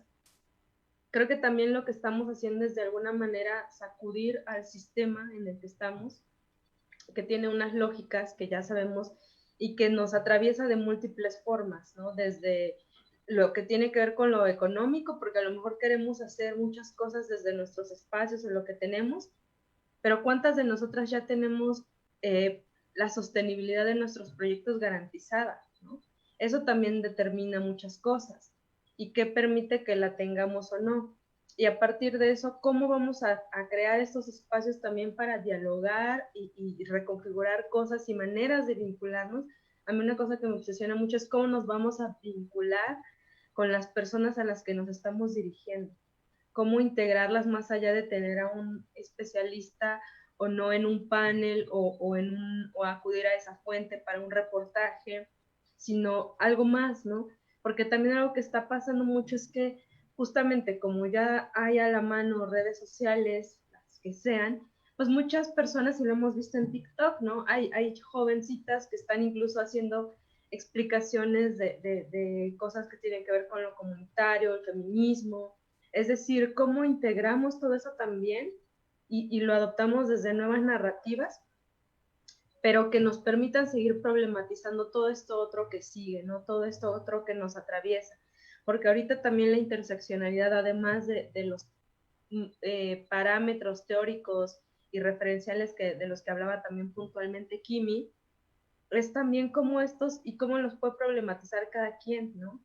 Cómo los puede también darle forma y llevarlo a una historia. Qué tipo de narrativas, ¿no? Qué tipo también de formas de contar las historias vamos a imaginar, porque creo que también estamos llegando a un momento en el que podemos imaginar otros caminos, porque las estructuras periodísticas que todavía se sostienen mucho, pues son muy patriarcales, muy coloniales, muy hegemónicas. Entonces, ¿cómo vamos a empezar a transformar eso también?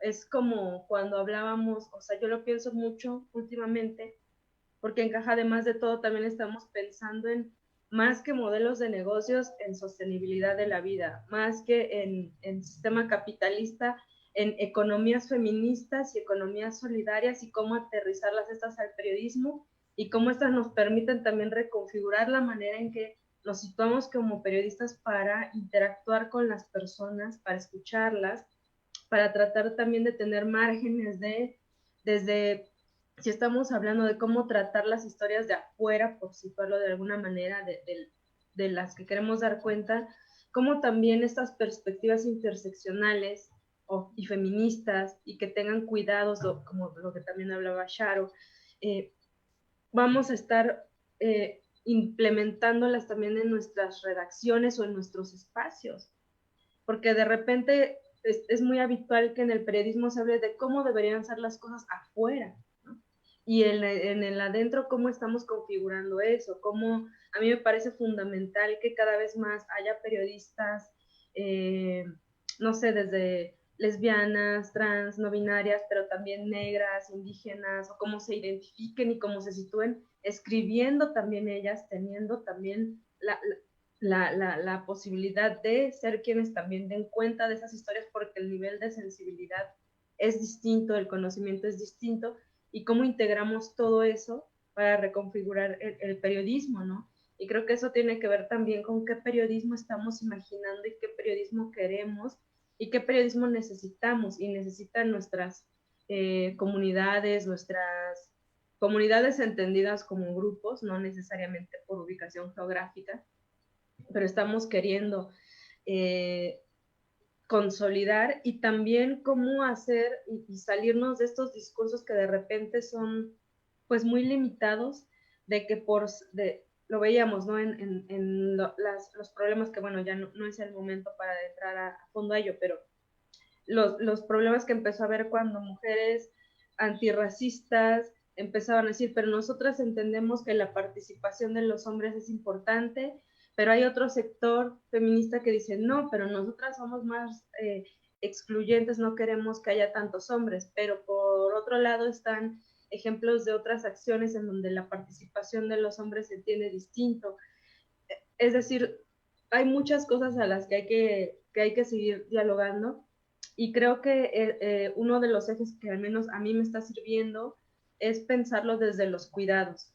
Es decir, más allá, porque los cuidados y una ética de los cuidados introyectada y proyectada a espacios periodísticos, pues nos da otra manera de situar las cosas y otra manera de no quedarnos, como dicen también muchas compañeras feministas, no reproducir prácticas del amo ni prácticas de ese estilo para realmente poder transformar y encaminar otras cosas y otros escenarios. Entonces, eso es parte de lo que me gustaría aportar. Sí, muchísimas gracias, Lisbeth. Sharo está pidiendo la palabra. Te escuchamos, Sharo. Lisbeth, quando você fala sobre... Lisbeth, cuando fala de los modelos de negocios y economía, necesitamos hablar la palabra sostenibilidad. Les quiero contar un poco de una historia de las blogueras negras. Nosotros tuvimos el año pasado, inició hasta hoy, tuvimos momentos que quisimos cerrar el blog. Estábamos en un momento bastante crítico, delicado, y estábamos caminando ya en dirección de cerrar las actividades. Pero cuando tuvimos la posibilidad de encontrarnos, porque encontrarnos nuevamente y discutir y debatir, porque nos dimos cuenta que mismo para poder cerrar nuestras actividades teníamos que tener una estabilidad. Y entre unas y otras, pues las mujeres caminamos juntas. La Dulce Lima, que es una investigadora en Sao Paulo, dijo en una fiesta de aniversario de cumpleaños de nuestra organización, lo que hacemos ahora, escucharnos unas, leyéndonos unas a las otras y crear estos lazos de articulación que muchas veces de familiaridad, pero sobre todo son de formación, pues nos estamos formando unas a las otras. Entonces, a partir de esa concertación, de esa unidad, vimos que esos pasos que entendemos como dispositivos de memoria no era suficiente, no era coherente que cerremos simplemente el blog. Entonces, fue ahí que nosotros pasamos a pasar un tiempo presencial, de trabajo presencial, que fue un tiempo único en nuestra historia, porque cada una está en una ciudad diferente y tuvimos en uno de los viajes que hicimos, unas y otras, creamos la oportunidad de encontrarnos y conversar sobre esto. Y ahí nosotros trazamos dos escenarios. En el un escenario acabaríamos cerrando las actividades y en el otro nosotros íbamos a ver formas de continuar. Y ahí escribimos y pensamos, repensamos el proyecto, Autonomía y Memoria. Se llama así, y comenzamos a pensar las blogueras negras como ciclos. El primer ciclo, vamos a decirlo así, el ciclo Nosotros Sabemos. Fue una afirmación de aquello que estamos aquí todas nosotras hablando hoy. Nosotras sabemos. Después viene el ciclo Autonomía y Memoria, en la cual tratábamos de pintar dos escenarios. Escribimos los proyectos y comenzamos a someterlo a a aplicar en distintas instituciones. Y tuvimos un proceso muy único de las blogueras negras, con el apoyo que recibimos para realizar nuestras actividades y continuar nuestro trabajo y fortalecernos a nivel institucional, con el apoyo del Fondo Baudá y del Instituto Grafitanga, que nosotros compartimos esto con ustedes de Canja Negra, las personas de Caja Negra, que más que un modelo de negocios, aquí compartimos que más que un modelo de negocio, que muchas veces las personas se refieren a la iniciativa como empresas o emprendimientos de comunicación, y nosotros tenemos que explicar que no es el espacio del que estamos hablando. Usted dijo en qué espacio nos ubican a nosotros. Y estamos hablando como emprendedoras, pero desde un espacio en la sociedad que tiene que ver mucho más con nosotros como periodistas. Y quería compartir esta historia con ustedes porque hoy estamos en esta oportunidad de fortalecernos a nivel institucional. Ya son 8 años de nuestra historia, son 7 años ya estamos trabajando en este sentido. Gracias, Sharo. Qué buena noticia la que nos das. Mucha fuerza y adelante. Hemos tenido un intercambio muy interesante, quedan muchas preguntas, también quedan muchos aportes que han dado las invitadas al panel, muchos temas interesantes también y cuestiones que han puesto en el tapete las asistentes. Bueno, estamos ahora ya en la hora y muchísimas gracias a todas y también a las personas que están asistiendo y paso al Festival Sarelia y al cierre de esta mesa. Gracias. Muchísimas gracias, María, muchísimas gracias, compañeras, también por estas experiencias tan enriquecedoras que nos dejan pensando, ¿no?, de la necesidad de hacer periodismo feminista interseccional. Y bueno, nosotros antes de cerrar queremos también agradecer a las personas que nos han seguido a través de redes sociales. Tenemos un saludo solidario a todas de parte de Mercedes Baides desde Guatemala, parte del equipo de Ruda. Genial, Kimi. Tenemos también un saludo para Daniela Mérida de parte de Salomé Díaz Guiardulio. Necesaria y poderosa esa garganta de Daniel. Sí, compañeras, todas estas experiencias que nos narran las compañeras desde diversos territorios nos hacen pensar en que es necesario continuar con este ejercicio de periodismo interseccional para que todas estas experiencias se visibilicen y podamos seguir generando conciencia, ¿no? Y bueno, yo soy Génesis Anangonó y quiero agradecerles a nombre de todos y cada uno de los miembros de aquí del Festival Sarelia y de Wambra, Medio Digital Comunitario, por habernos acompañado esta tarde-noche en este foro sobre periodismo interseccional, medios digitales indígenas populares. De igual manera, queremos agradecerle a la compañera Valentina Benavides que nos ayudó en la traducción simultánea para que este evento pueda llegar a más gente. Y también agradecer a quienes hacen posible el desarrollo de este festival. A Wambra Medio Digital Comunitario, Fundación El Churo, Iniciativa IDEA, a la Maestría Internacional de Investigación en Género y Comunicación de la Universidad Andina Simón Bolívar, sede Ecuador, al Departamento de Sociología de la Facultad Latinoamericana de Ciencias Sociales, Flaxo, Ecuador, al Instituto de Investigación en Igualdad de Género y Derechos INIGED de la Universidad Central del Ecuador y a nuestros aliados estratégicos Planned Parenthood Global y FES ILDIS. Y recuerden que mañana también iniciamos la jornada a partir de las 10 de la mañana con el foro Condiciones Laborales de las Mujeres Periodistas y cerramos también las actividades del día con la mesa de Periodismo y Economía Feminista, Crisis y Alternativas a las 2:30 de la tarde. Esto ha sido todo y les agradecemos por su participación. Muchísimas gracias.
soy Cami, parte del equipo del Festival Sarelia, y en este video te presentamos la agenda de nuestra edición virtual. El Festival Internacional Sarelia de Periodismo, Medios Digitales, Género y Feminismos se realizará desde el 26 de octubre hasta el 6 de noviembre. Cuenta con 10 foros públicos, 10 mesas de intercambio de experiencia, 7 talleres y un curso con certificación académica. Los temas que se debatirán, compartirán y conversarán la primera semana son: sacar del periodismo el macho que lleva dentro, androcentrismo y masculinización, experiencia de periodismo de verificación y chequeo de datos a grupos antiderechos, otras narrativas feministas, youtubers y multimedia, editoras de género, la apuesta para transformar los medios, podcast y radio línea feminista y con enfoque de género, periodismo de goce, sexualidad y placer, sostenibilidad de medios y mujeres periodistas, mujer, periodismo científico con enfoque de género, periodismo interseccional, medios digitales afros, negros, indígenas y populares, condiciones laborales de mujeres periodistas, periodismo y economía feminista, crisis y alternativas, cobertura periodística feminista en pandemia, salud, violencia de género contra mujeres y niñas, periodismo desde las disidencias, seguridad digital, autocuidado, internet feminista, aliados del periodismo. El sábado 31 de octubre se realizará el Encuentro Nacional de Periodistas Feministas en el Ecuador. Y el próximo martes 3 de noviembre arrancamos con nuestra segunda semana del Festival Sarelia. Quédate atenta a las redes sociales del Festival Sarelia para que estés actualizada con toda la información. No te quedes fuera del Festival Internacional de Periodismo Feminista Sarelia.